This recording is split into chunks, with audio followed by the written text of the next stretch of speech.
Bonjour, j'en étais donc arrivé au stade de l'hypnose semi-traditionnelle, de ses utilisations, de son fonctionnement, et notamment au niveau des inductions. Je voulais parler des inductions en hypnose semi-traditionnelle que je ne pouvais pas forcément démontrer par écrit, parce que j'utilise beaucoup de techniques kinesthésiques, notamment pour créer un état hypnotique. Je suis ici avec un ami sur lequel je vais démontrer pas mal de techniques hypnotiques. Donc je rappelle les bases d'une induction hypnotique en hypnose semi-traditionnelle. On court-circuite en quelque sorte la conscience, on lui donne trop d'éléments sur lesquels s'attacher. En termes plus scientifiques, on crée un pic PGE, donc ponto-géniculo-occipital, en créant un événement ou une dissonance au niveau des gestes. Le cerveau va directement comprendre, chercher à comprendre, à interpréter l'événement comme un lien cohérent et logique avec le reste. On va partir en dialogue intérieur pendant quelques secondes, et pendant ce court moment, la conscience sera en quelque sorte ailleurs, ce qui nous permet d'induire une commande qui pourrait être par exemple relaxe-toi, détends-toi, ou dors comme on le voit plus souvent à la télé, ou dans ce genre de choses. Je vais à présent procéder à une induction Hellmannien, donc c'est quelque chose d'assez basique, un script plus ou moins très direct, combiné avec quelques gestes physiques que je vais ici vous montrer. Avec Iliane. Ça va Iliane? Oui, très bien. Tu te sens bien? Bah oui. Parfaitement bien. Parfaitement bien. Parfaitement bien. En France, t'es sûr de ta chaise là? C'est une bonne chaise? Oui, tout va bien. Tout va bien. Est-ce que tu pourras un peu te rapprocher? Non. Voilà. Et mettre les jambes juste un peu comme ça. Voilà, parfait. C'est plus ou moins parfait. Tu pourras mettre tes deux mains comme ça, ici. Et je vais te demander de tourner une paume vers le haut et une paume vers le bas. Celle que tu peux vers le bas, celle que tu peux vers le bas. T'es sûr? T'es sûr de ce que tu veux faire? Ouais. Ok, pas de souci. Bien. Maintenant, dans quelques instants, une de tes mains va commencer à s'allonger. L'autre va commencer à monter. Peut-être que ça va être celle-ci parce qu'il va y avoir un énorme poids dessus comme des lignes. Peut-être que ça va être celle-ci parce qu'il va y avoir des ballons. Très lourds, des ballons rouges, des ballons verts. Tu vas remarquer qu'une main va commencer à descendre et l'autre va commencer à monter de plus en plus vite. Tout doucement, et puis de plus en plus rapidement. Comme si ma voix t'entraînait à chaque mot. Et que chaque mot que je disais appuie de plus en plus les gestes que ton corps va effectuer au niveau de tes mains. Encore plus et encore plus. Et ce rythme-là augmente de plus en plus. De plus en plus, des illusions. Et tout ça construit quelque chose, comme une bulle, une transe qui grandit de plus en plus, qui est là, qui augmente sans cesse, sans cesse. Inspire un coup, relaxe-toi. Profond. Ici, petite rupture de pattern. On tire ses mains, c'est plus ou moins très simple, très basique. Il est dans un état de réceptivité déjà plus accru, pas encore dans une transe hypnotique comme on pourrait la définir. Quelque chose de beaucoup plus direct et beaucoup plus utilisé dans un cas rapide, par exemple, serait ceci. Ici. Je vais demander de relâcher ta main, relâcher ton épaule, relâcher ton corps, ta conscience forcément, et de fixer mes doigts, attentivement. Okay. Chaque déplacement de et tu ne lâches pas. Donc ici on commence déjà tout doucement à court-circuiter la conscience, qui a beaucoup d'éléments sur lesquels se concentrer, plus de ma voix et de l'environnement extérieur. Je vais à présent te demander de répéter chacune des phrases que je dis dans ta tête, tout en fixant toujours mes doigts. Donc quand je dis ça, tu dis ça. Et tu remarques que tout doucement, tu te relaxes maintenant de plus en plus. Et de plus en plus. Tout doucement, tu commences à préparer un état de transe extrêmement profond. Encore plus profond. 3, encore plus profond. 4, comme si tu descendais encore de 5, aspire un peu, c'est une hauteur profonde. Tu te relâches de plus en plus. Ici encore plus, 3 fois plus, 4 fois plus, 5 fois plus, 10 fois plus maintenant. Profondément relâché, ta tête va tourner, 1, 2, 3, la tête s'abaisse. Tu rentres profondément en transe au fur et à mesure que ta tête et ton cou se relâche encore plus maintenant. Et à 3, tu seras profondément en transe. Ici, encore plus profond. 2, encore plus profond. Et 3, encore plus profond. Totalement relâché, totalement détendu. Inspire un temps et expire du dos la transe. Voilà, donc là on vient de court-circuiter l'attention. Vous voyez, on a cassé un pattern, cassé un geste, cassé un autre geste. On a cassé le débit et le ton des paroles pour créer un espèce d'état de trans-réceptivité pendant quelques petites secondes. Il était en quelque sorte parti, en quelque sorte ailleurs. Et on peut très facilement l'accroître ou doubler cette transe en touchant l'épaule gauche ici maintenant, encore plus profond. Encore plus profond. Et inspire avant. Et tu vas à présent doubler cette transe ici encore. Très kinesthésique, on touche beaucoup, on emploie beaucoup. La raison pour laquelle on touche, c'est parce qu'on veut créer une espèce de rapport un rapport qui est pas autoritaire, mais qui est dominant, en quelque sorte, puisqu'on dirige et qu'on mène tous ces phénomènes-là. Alors là, dans cet état-là, qui s'accroît à chaque fois que je parle, petite suggestion ici, on peut créer plein de changements physiologiques dans le corps. On peut travailler sur la douleur, mais en hypnose de spectacle, on peut faire croire qu'il est ailleurs, qu'il fait d'autres choses, que c'est un dinosaure. Bref, tout sur des choses marrantes. Mais on peut travailler beaucoup sur la physiologie. On peut, par exemple, empêcher du sang de couler, jouer sur le rythme cardiaque. On peut jouer sur la douleur, toutes les perceptions externes. On peut jouer sur les hallucinations visuelles, auditives et de toutes sortes. Donc ce qui nous intéresse ici, c'est la douleur. Et bien. Je vais te demander, sur une échelle de 1 à 10, parce qu'il est toujours évidemment réveillé, on ne dort jamais vraiment. Sur une échelle de 1 à 10, comment est-ce que tu sens ton bras gauche?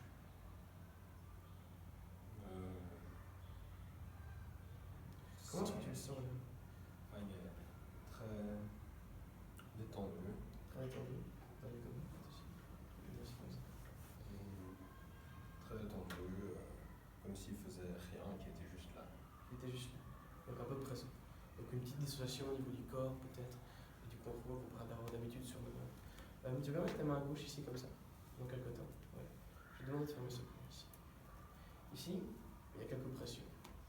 Il y a la caméra, il y a des gens qui nous regardent, il y a tout cet environnement qui n'est pas habituel, qui peut créer peut-être quelques pressions et t'empêcher d'entrer dans une transe encore plus profonde. Et encore plus profonde.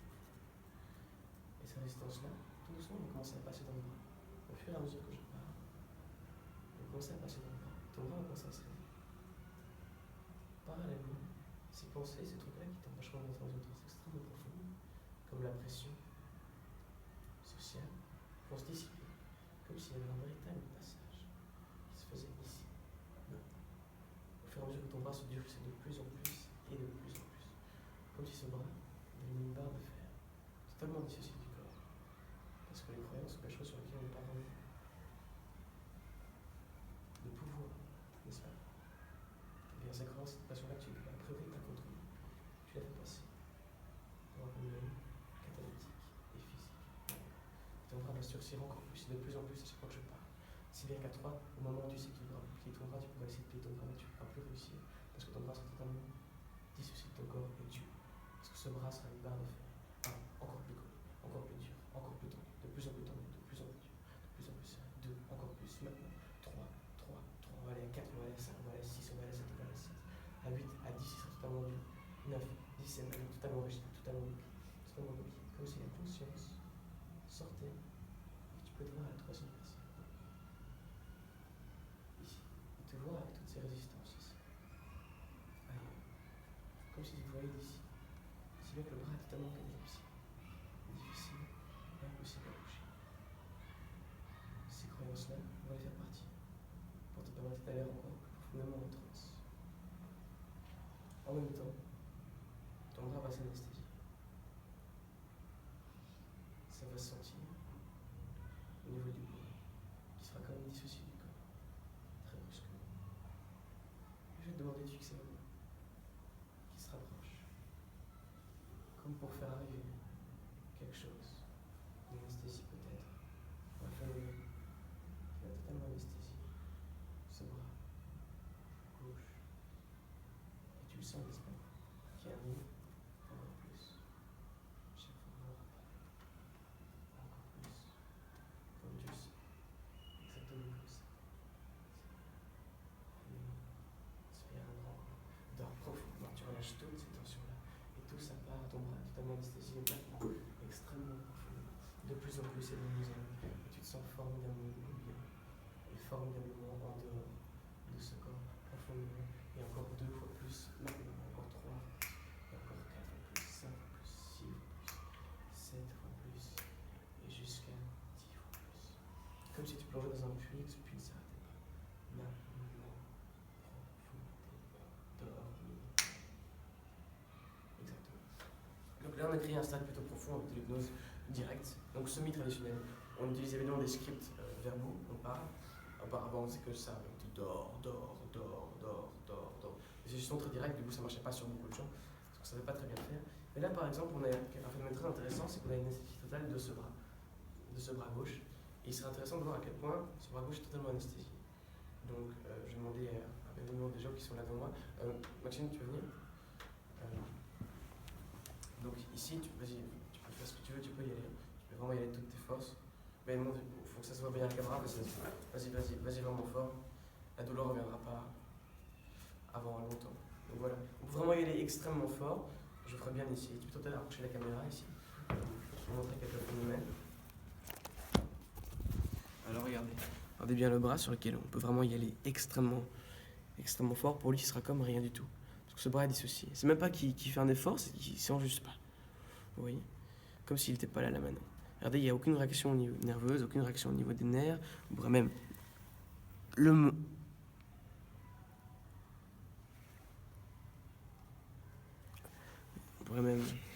mordre, il n'y aura vraiment aucun problème. Là, on pourrait, par exemple, prendre une paire de ciseaux et lui enfoncer dans le bras. Ce qu'on ne fera peut-être pas aujourd'hui. Quelques signes intéressants pour détecter une transe. Déjà, ici. Phénomène particulier au niveau des bras. Les corps qui sont dissociés. Ici, si tu peux redresser un peu, Yann. Ferme les yeux toujours profondément. Regardez, il y a une espèce de flottement au niveau des paupières. Si tu peux t'approcher, on peut le voir. Regardez, les yeux ne sont pas fermés. Ils ne sont pas ouverts non plus. Ici, remonte encore plus. Il y a un très léger flottement au niveau des paupières qui sont au milieu. Oui, parce que même les paupières et les muscles oculaires sont extrêmement relâchés. Et donc, voilà ce qui vient de se passer. Et voilà comment on pourrait, par exemple, dans une situation d'urgence, traiter quelqu'un qui a la douleur ou pas. Je vais maintenant démontrer comment est-ce qu'on pourrait le faire dans une cas d'urgence. Une personne qui a des problèmes. Donc tu peux... Yann, 1, 2, 3, tu reviens. La conscience et la relaxation extrême ici. 1, 2, 3. Donc ici, dans le cas où une personne est par exemple... Dans le cas où une personne a très mal. Une énorme douleur, une brûlure qui est soudaine, ou alors une chute, ou alors une fracture de quelque chose, ou alors d'un membre particulier, naturellement son rythme cardiaque va augmenter et sa conscience va être beaucoup plus restreinte en quelque sorte, puisque son corps sera concentré sur la douleur et sur la gestion, donc c'est purement physiologique, de ce qui vient de se passer dans le corps, des fractures par exemple. Un état de stress. Dans un état de stress par exemple, on peut créer une transe extrêmement profondément. Dans le cas où Iliane est quelqu'un qui a de la douleur, qui vient de se casser le bras, alors qui vient de se brûler, on pourrait créer une rupture de pattern extrêmement rapide et induire une transe, donc une anesthésie du membre ou de la zone ciblée. Donc ça, on appelle ça une induction flash, donc une induction instantanée. C'est extrêmement rapide. Généralement, les gens partent très vite, trop vite, donc parfois il faut les retenir s'ils tombent. Faire toujours très attention. Ça va, Yann? Je vais juste te serrer ta main parce que bravo pour l'expérience ici. Dors profondément, tu te relâches de plus en plus de mesures, d'inspire un grand coup et tu doubles cette transe encore plus profondément. Ici, extrêmement profondément. Donc là, on vient de rompre un pattern de base. On voulait juste lui serrer la main. Et un automatisme qui arrive, c'est de serrer la main en retour. Si on casse ce pattern, on crée un petit moment, un pic PGO. On va vouloir savoir ce qui se passe, mais qu'est-ce qui se passe, pourquoi est-ce qu'il ne fait pas ça. Introspection, dialogue interne. Hop, une commande qui passe à travers le facteur critique. Et on peut créer une transe très rapidement. C'est pas la seule manière. Ici, on peut créer une anesthésie du bras, par exemple, comme ça, juste en claquant des doigts. Une anesthésie du bras totalement recréée. Comment tu sens ton bras ici, Yann? Comme auparavant. Donc voilà, une anesthésie parfaite. Ici, une autre outil d'anesthésie. J'essaie de revenir ici quelques secondes de caution. On peut prendre la main, faire ici, juste faire un petit peu en avant et tirer comme ça. Ici, on va faire profondément, de plus en plus, 3, un profondément en transe, extrêmement en transe. Et plus profondément en transe, donc très facile. Hein. Une fois qu'on comprend le mécanisme et qu'on comprend les fonctionnements de ce genre de choses, ça va extrêmement vite et extrêmement rapidement. On peut créer plein de petites choses drôles, comme des rires ou des fous rires, toujours à faire au cas où, des suggestions pour après, pour pouvoir le faire lui-même. On peut créer des ancrages par exemple, très intéressants. Donc, Iliane, une fois que tu te réveilleras, et tu vas te réveiller seulement uniquement une fois que tu seras consciemment et inconsciemment 2 fois plus, que tu pourras recréer une anesthésie dans la zone désirée, rien qu'en touchant ton front, puis en touchant la zone. Tu peux le faire maintenant, par exemple. Touche ton front et touche la zone que tu vas anesthésier. Okay, ici, parfait. Et donc là, regardez. Toujours approcher la caméra, la zone totalement anesthésiée. J'ai pas de scrupule parce que je sais qu'il n'y aura aucun ressenti ici. Voilà. Donc ici, à 3, tu vas revenir à la conscience totalement bien, ici profondément. 1, 2, 3. Ici, je veux que tu reviennes là maintenant, ici dans le présent. Donc, on va prendre quelques secondes, là, ici, tu reviens totalement ici au présent, bien maintenant. 1, 2, 3, 4, 5, 6, 7, 8, 9 et 10. Hop, vas-y, bouge un peu, débrouille-toi un peu. Et regardez, et là maintenant que l'ancrage est créé, on peut le recréer encore une fois. Donc là, le bras droit n'est pas anesthésié par exemple. Donc là, il va sentir vers la douleur. Tu me dis quand t'as mal, j'arrête. Ouais, c'est déjà pas mal de douleur. Ok, maintenant, je te prends une grosse inspiration, tu te concentres, que tu touches ton front, que tu touches cette zone ici. Tu prends une grosse inspiration. Touche ton front avec la main que tu veux et anesthésie ça. Calme, vas-y plus doucement, refais-le. Plus délicatement. Voilà. Concentre sur cette main. Donc on guidera forcément le patient ou le sujet dans ce genre d'état. Naturellement, l'humain va s'anesthésier. En général, il ne faudra pas plus de 10 à 15 secondes, je laisse un peu le temps, parce que il y a seulement lui et le sang pour recréer ce genre de phénomène. Encore 10 secondes, il faut parfaitement le faire. Ok, parfait. Donc là, sans toucher ou quoi que ce soit, tu peux bouger ta main ici. Dis-moi si tu sens quelque chose. Non, franchement. Là, on peut s'approcher, les caméras, on voit qu'il n'y a pas le moindre réflexe nerveux ou quoi que ce soit. Parce qu'il est en quelque sorte ailleurs, ici, là, maintenant. Donc c'est un apprentissage. Hein. Je tiens à préciser que c'est un apprentissage et non pas une perte de conscience, une perte de capacité, par exemple à sentir sensorielle. C'est un apprentissage. Apprendre à ne plus les avoir, à plus sentir. Et voilà. Et l'ancrage, maintenant, il est là pour toujours. Et pour de bon. Et tu peux ici prendre le temps de revenir à la conscience, seulement uniquement une fois que tu sauras parfaitement que tout ça sera gardé à vie et encore plus. Voilà. Donc ici une petite explication de ce qui se passe au niveau plus physiologique. Ici, je pourrais représenter tous les stimuli externes qui arrivent tous les jours dans la vie de tous les jours, qui sont filtrés par notre conscience. Notre conscience, principalement, pour ce qu'on va apprendre. D'autres informations sont filtrées par notre facteur critique. Facteur critique qui est dirigé en quelque sorte par ce qu'on appelle des biais cognitifs, des biais de croyance par exemple.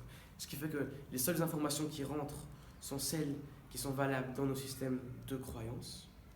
Un type, une personne qui ne croira pas à l'hypnose par exemple, ne pourra jamais apprendre ce que je viens de démontrer dans cette vidéo-ci, puisque ses croyances le bloquent et l'empêchent. Ça ne passera pas sans facteur critique.